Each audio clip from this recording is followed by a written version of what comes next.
నమస్కారం. నా పేరు శ్రీప్రియ. నేను ప్రభుత్వ డిగ్రీ కళాశాల కొరుట్లలో చదువుతున్నాను. నా తోటి మిత్రులు గత సంవత్సరం జిజ్ఞాస ప్రాజెక్టులో భాగంగా బంగారు ఆభరణాలు మన సంస్కృతి సాంప్రదాయాలపై చేసినట్లు ఈసారి కొంత విస్తృతిని పెంచుతూ సంస్కృతి సాంప్రదాయాలు భాష సాహిత్యాలను ఎలా ప్రభావితం చేస్తున్నాయో తెలుసుకోవాలనుకుంటున్నాం. ప్రాజెక్టు పరిచయం. జనపద వస్తు సంస్కృతి, నిర్మల్ కొయ్య బొమ్మలు, భాషోపకరణాలు అనే అంశాన్ని పాఠశాల మరియు కళాశాల స్థాయి తెలుగు పాఠ్యాంశాల పరిధిలో చేస్తూ మేము మొదట నిర్మల్ ప్రాంతంలోని కొయ్య బొమ్మల సహకార సంఘానికి వెళ్ళి వారి తయారీ విధానం, తయారీదారుల యొక్క మనస్తత్వం, చరిత్ర, బొమ్మల తీరు, బొమ్మల రకాలు, ముఖ చిత్రాలను పరిశీలిస్తూ తెలుగు భాషకు, సాహిత్య పాత్రలకు ఎంతవరకు సంబంధం ఉంది అనేది పరిశీలించడం జరిగింది. నా తర్వాత సౌజన్య వివరిస్తుంది. అధ్యయన లక్ష్యాలు. కొయ్య బొమ్మలు ఉపకరణాలుగా విద్యార్థి స్థాయి నుండే తెలుగు భాష సాహిత్యాలలోని పౌరాణిక, దైవిక, సామాజిక, సాంస్కృతిక విషయాలను నేర్చుకోగలగడం. కావ్యాలలోని కొన్ని ఘట్టాలను ప్రత్యక్ష బొమ్మల రూపంలోకి తెచ్చే ప్రక్రియతో పాటు సాహిత్య సాంస్కృతిక శాల విద్యార్థులకు అందుబాటులో ఉంటే ఆ ప్రతీకలను చూస్తూ సొంత మాటల్లో చర్చిస్తూ నేర్చుకోవడం వల్ల ఈ కళారూపాలను గురించి వివరించే మాధ్యమంగా భాష పనిచేస్తుంది. భాషలోని వచన రూపాలు, కళారూపాలను దృశ్య కావ్యాల్లో చూపుతూ విద్యార్థులకు చైతన్యం కలిగించడానికి ఉపయోగపడతాయి. నా తర్వాత వైష్ణవి వివరిస్తుంది. జానపదత్వం. జనపదం అంటే పల్లెటూరు, అందులో నివసించే ప్రజలు జానపదులు. వారి జీవితంతో పెనవేసుకున్న విషయాల సమ్మేళనమే జానపద విజ్ఞానం. అంటే జానపద సంస్కృతి, జీవనం, విజ్ఞానం వేరువేరు కాదు.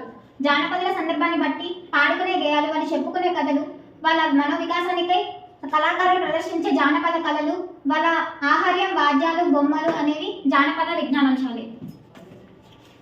వస్తు సంస్కృతి. భౌతిక జీవితానికి సంబంధించిన వస్తువులు మరియు కళారూపాలు కూడా వస్తు రూపంలో ఉంటాయి. వస్తు సంస్కృతి.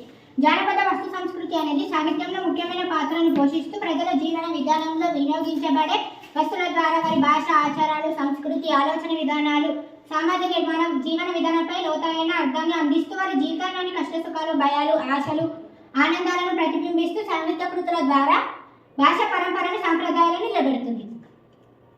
నిర్మల్ కొయ్య బొమ్మలు భారతీయ తెలంగాణ హస్తకళల ప్రతీక మాత్రమే కాకుండా ఇవి మన భాష, సాహిత్యం, సంస్కృతి అనుసంధానంగా కనిపిస్తూ తెలుగు భాషాభివృద్ధికి కూడా తోడ్పడతాయి. ఆ తర్వాత వివరిస్తాను.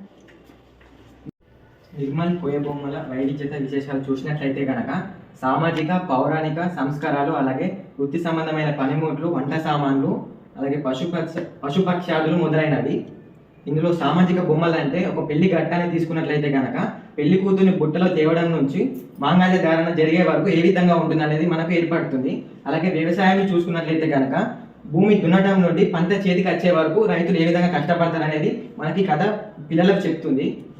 రెండవది పౌరాణిక చూసుకున్నట్లయితే కనుక దశావతారాలు అంటే ఏంటి అనేది మనకి 10 బొమ్మల్ని చూస్తే ఏర్పడుతుంది. అలాగే రామాయణంలో ఒక ఘట్టాన్ని తీసుకున్నట్లయితే కనుక కుంభకర్ణుని సైనికులు ఏ విధంగా నిద్రలేపుతున్నారు అన్న విషయాన్ని అయితే మనకు ఈ కథ వివరిస్తుంది.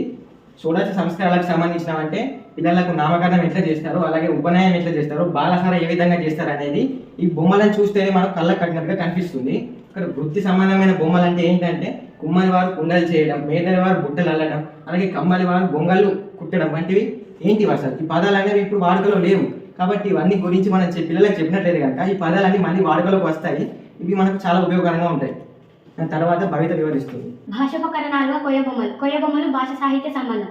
జానపద వస్తు సంస్కృతిలో భాగమైన నిర్మల్ కొయ్య బొమ్మలు మొదలైన కళాకృతులు తెలుగు సాహిత్య పాత్రలు ప్రతిరూపాలుగా మరియు భాషోపకరణాలుగా ఎలా పనిచేస్తాయి అనేది గుర్రం జాషువా కవి మాట ద్వారా ఒకసారి పరిశీలిస్తే కవి కళామున గల అలంకార రచన కళలు కలదోయి శిల్పిని నుల్లి ముఖమున్న భావం. కవి కళానికి ఎంత అలంకరణ ఉందో నులికి అంతే ఉంది.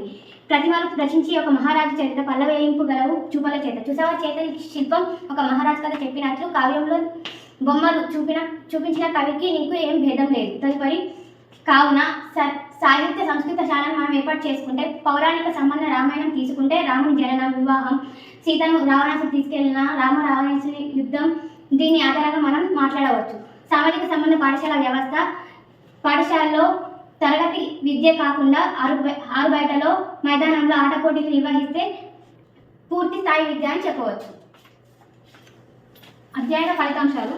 నిర్మల్ కొయ్య బొమ్మలు సాంస్కృతిక ప్రతీకలుగా మాత్రమే కాకుండా భాషా వికాసానికి ప్రేరణగా నిలుస్తాయి. వాటి ద్వారా కథలను చెప్పేటప్పుడు వాడే పదాలు, మాటలతో తెలుగుతనం విద్యార్థులకు మరింత చేరువవుతుందని తెలిసింది.